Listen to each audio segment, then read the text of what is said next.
Pelo que eu vi uma vez, né, tem um kit de pedacinhos que todo mundo recebe, não sei se é assim, como é que é esse negócio? Porque assim, o pessoal que é da biologia, o gene precisa de uma região promotora, precisa de região codificadora, você pode montar módulos assim, combinar, né? Eu, quando fazia biologia molecular há muito mais tempo atrás, eu era bom em fazer essas coisas. Já fiz uns promotores sintéticos, umas coisas Legal. assim, do zero, né? Bolando gene sintético, essas coisas. Mas vocês têm um kit que ajuda, galera? Como é que é esse kit? Sim, Assim? a gente tem um kit genético que é enviado pela própria instituição Aigen. Ele Aham. vem numa formatação específica, que é tipo um protocolo para que todos Sei. os participantes eles utilizem a mesma técnica. Então, a técnica ela é formalizada para que haja essa convergência de legal. utilidades posteriores, né, para outros times, porque a gente pode estar utilizando as peças que já existem, mas durante a competição a gente pode criar novas peças que vão Pode ser integradas. criar? Isso, que vão ser integradas. Eu gosto dessa parte aí, de criar umas peças novas. Isso, a gente... Mas o que é interessante dessas peças, na verdade, as peças são nada mais que plasmídeos, plasmídeos contendo genes com determinadas funcionalidades. Às vezes tem uma peça, que a gente chama de peça, que é um plasmídeo contendo um promotor diferente. Legal. Então, a equipe pode pegar esse promotor e fazer isso que o Miguel falou, otimizar esse promotor, para ele ficar mais forte ou mais fraco. Isso. Né? Então, existe um catálogo com diferentes promotores, diferentes genes, por exemplo... Não tem um código de ética assim, fala assim, não, peraí, vocês estão usando umas coisas muito profissional aqui, aí estão desbalanceando a competição. Não, na verdade a gente... Pode chegar lá quebrando tudo. Claro que existe a bioética, né? Cada país tem as suas regras. Não, sim, é bioética. Mas você chegar lá violentamente... Não, é assim, tranquilo, pode. é livre, Pode. exatamente. O FBI sempre está lá. Aham. Contra o FBI sempre está lá. É extremamente importante, mas se a gente fosse fazer uma analogia para quem está assistindo, é como se fosse peças de Lego, né? A gente tem várias partes biológicas com funções específicas e a gente pode ir combinando elas para que elas tenham determinadas funções. E um Não saber que vocês ainda sabem o que é Lego. Lego. Ainda tem Lego, né? Ele está diferente agora, eu já vi, lá tem umas motos que... Mas o Não detalhe... tinha guidão, sabe? O detalhe específico é que essas partes elas são bem caracterizadas, são bem descritas. Então, você usa um promotor X, você vai no website deles e vê quem foram os grupos que já utilizaram, como eles descreveram. Vou descrever esse promotor. Ele é um promotor forte, ele é um promotor constitutivo, ele é um promotor indutivo, como ele é induzido. Então, tudo isso está no site, que eles chamam de wiki, todo mundo pode acessar e está aberto. É um catálogo. E como tem promotores, o jogo se dá sempre numa Escherichia coli ou chega alguém com uma levedura lá?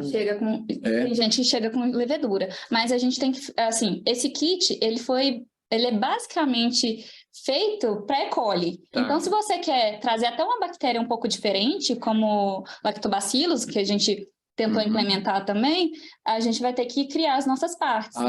Tudo bem, entendi, mas pode chegar na competição e deve. Dados diferentes. Por exemplo, se você cria uma parte nova e caracteriza, você ganha... Bacana. Junto com Deixa eu você ganha perguntar aqui, se por acaso na audiência tem alguém que conhece algum outro grupo Aigen aí, do país, tal? Na Bahia não tem um não, né? Mas eles têm um clube de biologia sintética lá na Bahia. Eu me lembro a Belinha, que trabalhava com a gente aqui, eles estavam competindo pela Unicamp. Você sabe quais que existem lá? Assim? Então, tem alguns variável. no Brasil? É variável. A dificuldade do Brasil é que é muito caro, né? Porque para ir, né? É muito caro para se inscrever na competição e depois para ir para a competição. Então, isso acaba limitando. Então, aparecem alguns grupos de outros estados. Manaus, foi já participou algumas vezes. Participa várias vezes. Unesp, USP Lorena, USP Capital, que mais? Unila do Sul. A Unila está começando também. Unila. A Faculdade Latino-Americana. Esqueci. É do Rio Grande? Rio Grande do Sul, se não me engano. Mas eu não tenho certeza. O Nila também. A UFV recentemente. A UFV está acoplada com você. Claro, com a gente. Isso, porque a gente tem um contato forte lá, que é o Thiago, né? Deve estar patrocinando lá. Alguém falou aí? O FSJ. O FSJ. FSJ é São João do... São João del Rei. São João? Não sei. Eu sei que tem o pessoal também de São Carlos. São Carlos. Também que muito legal o projeto dele. Então, Miguel, você estava perguntando como começou, né, o Ideia Real, né? O Ideia Real. Eu desviei da sua pergunta. Exatamente, o Ideia Real para poder executar as coisas também. Então, né, o Aigen, aí começou mesmo a competir, em 2003 foi tipo 3 ou 4 universidades, em 2004 eles já chamaram mais, e agora a gente já tem mais de 200 universidades do mundo todo que participam da competição. Então, é um evento enorme, com mais de 1.000 pessoas, é bem grande. E ano passado foi umas 7.000. 7.000, né? É enorme mesmo. E aí, gente, quando eu voltei, né? Quando eu vim para a UFMG em 2012, eu fiz uma apresentação no ENAPEBI, que era um congresso que a gente organizava no departamento de Bioquímica. Congresso da Bioquímica, né? Do departamento. Isso. E veio um aluno da medicina me procurar e falou, professora, vamos montar um time, a gente tem que fazer um time, isso no final de 2012.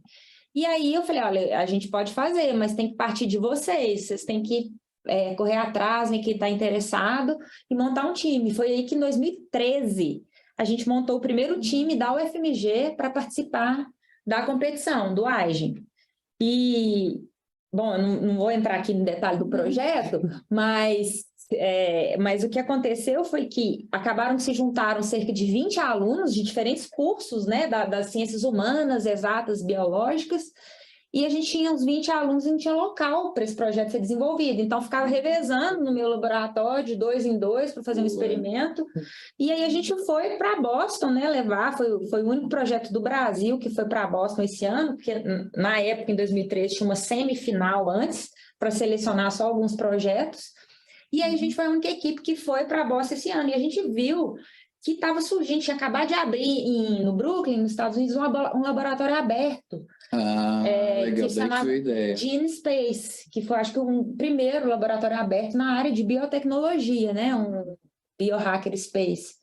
E a gente viu e falamos assim, nossa, a gente tem que fazer algo parecido no Brasil, porque esses alunos nossos são muito bons, esses alunos precisam ter um local para eles desenvolverem as ideias deles. Claro que precisa de uma supervisão, a gente, às vezes, quando vem de aluno, a gente revisa o projeto por causa da questão de biossegurança, né, bioético, não é chegar aí fazendo, né, o fato dele ser aberto é só uma forma dele poder consolidar a ideia. Tem que submeter um projetinho, alguma coisa. Tem que submeter um projetinho, a gente vê se é viável, por exemplo. Mas não tem ideia de, assim, época do ano, não. Você escreve, quer participar, agora... junto seu time, dá uma conversada com a Lisa Felicore, né? E aí, como que vai fazer o projeto? Tem um formato, talvez? Então, são várias perguntas. Eu estou falando aqui, mas... Não, só para saber como é que a galera lá consegue já tentar pensar no projeto. Time, né? Sim. Mas assim, voltando, né? A gente, então, em 2013 participamos, a partir disso surgiu a ideia de abrir esse laboratório. Em 2014 a gente conseguiu a verba para começar a montar, mas a gente só conseguiu abrir por causa de espaço físico mesmo, o laboratório, compra de equipamentos, todo esse processo, em 2018. O laboratório começou a funcionar. E aí Miguel perguntou se alguém, né, alguma equipe quiser participar, como é que faz? O que a gente percebeu em 2013, 2014, que era muito difícil dar continuidade, porque o ideal é que cada ano seja uma equipe diferente, com ideias diferentes, e o ideal é que os próprios alunos proponham um projeto. A gente está ali apenas como tutor e não como desenvolvedor, né, da ideia. Então, o ideal é que os próprios alunos desenvolvam a ideia. E aí a gente viu que estava um problema de criar a equipe todo ano, e aí, na época, a gente resolveu criar um clube de biologia sintética. E aí juntou-se a minha professora Rafaela Salgado, também, do departamento de bioquímica e imunologia e da pós-graduação de bioinformática, e resolvemos montar um clube de biologia sintética, que eu considero que foi um fracasso. Eu considero que foi um fracasso porque os alunos no clube, como tinham 2 professoras participando, eles se comportavam como alunos. Queriam que a gente trouxesse né, o conteúdo. Então, eu acho assim, que foi uma experiência, mas eu acho que ela não foi muito bem sucedida, porque a gente acabou sendo professor ali, e não tutor.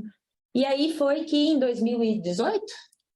2019 para 2020. A gente começou a esquadrinhar a ideia em 2019 de como que a gente poderia adaptar o modelo do clube.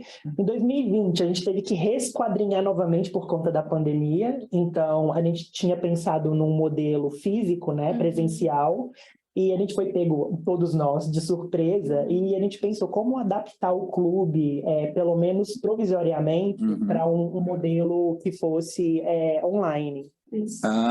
Sim, bom, o online apareceu nessa época, né? Exatamente. Mas o clube só começou a dar certo quando os professores saíram do clube e os alunos assumiram. Então, Yala, Paulo foram importantes aí de começar essa nucleação do clube de biologia sintética, porque hoje em dia esse clube é como se fosse uma preparação para entrar na competição no AGE, Miguel. Então, a gente começa bem antes, né? Já seleciona, agora está começando um novo clube. Sim. É feita uma seleção, e aí os alunos se reúnem toda semana, 2 horas por semana, e começam a discutir artigos de biologia sintética, o que está acontecendo, novidades, e começam a bolar um projeto nesse clube. Super legal. E eu acho interessante porque a biologia sintética, ela ainda é uma ciência emergente, né? Ela inicia mais ou menos ali por início dos anos 2000, por conta da descoberta, da síntese dos primeiros circuitos genéticos. Então, os primeiros circuitos genéticos têm um pouco mais de 20 anos. É uma coisa bem nova. Já tá velho, assim, mas para uma área científica que né, é relativamente ainda novo. A coisa mais legal que eu acho é a contemporaneidade, né? Porque, pelo que a Elisa contou, o Brasil está junto, né? Sim. Logo começou lá, começou aqui também, né? Então, isso aí é bem legal. Um ponto de se falar é que eu acho que muita gente faz biomol, engenharia genética e não se vê como biologia sintética. Então, assim, eu acho que eu vou falar, a palavra da biologia sintética ainda não está bem difundida no Brasil.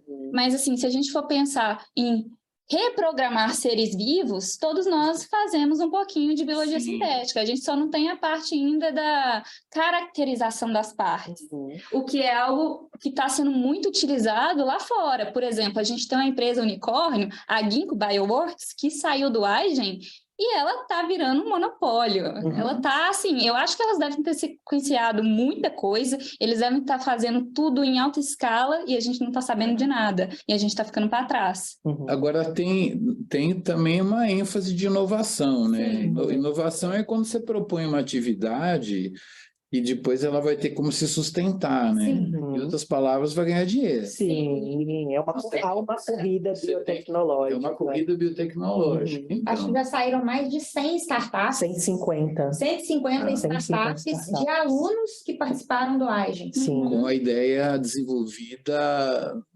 numa competição, num time. Se a gente parar para pensar, a competição ela não tem só por objetivo, né, qual é o melhor projeto, o desenvolvimento do melhor projeto. É a experiência que se dá por meio de uma infraestrutura de formação. A gente tem uma infraestrutura de formação profissional e uma infraestrutura de inovação tecnológica na área de biosim que vai se convergindo, que vai convergindo.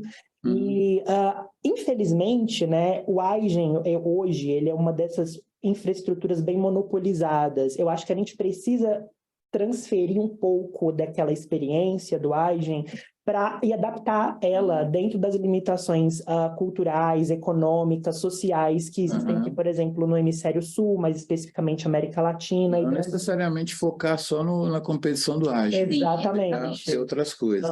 Podia ter uma competição nacional. Exatamente. A gente podia organizar. Muito sobre isso. B3C aí tá ouvindo. Mas eu não tenho braço para fazer isso.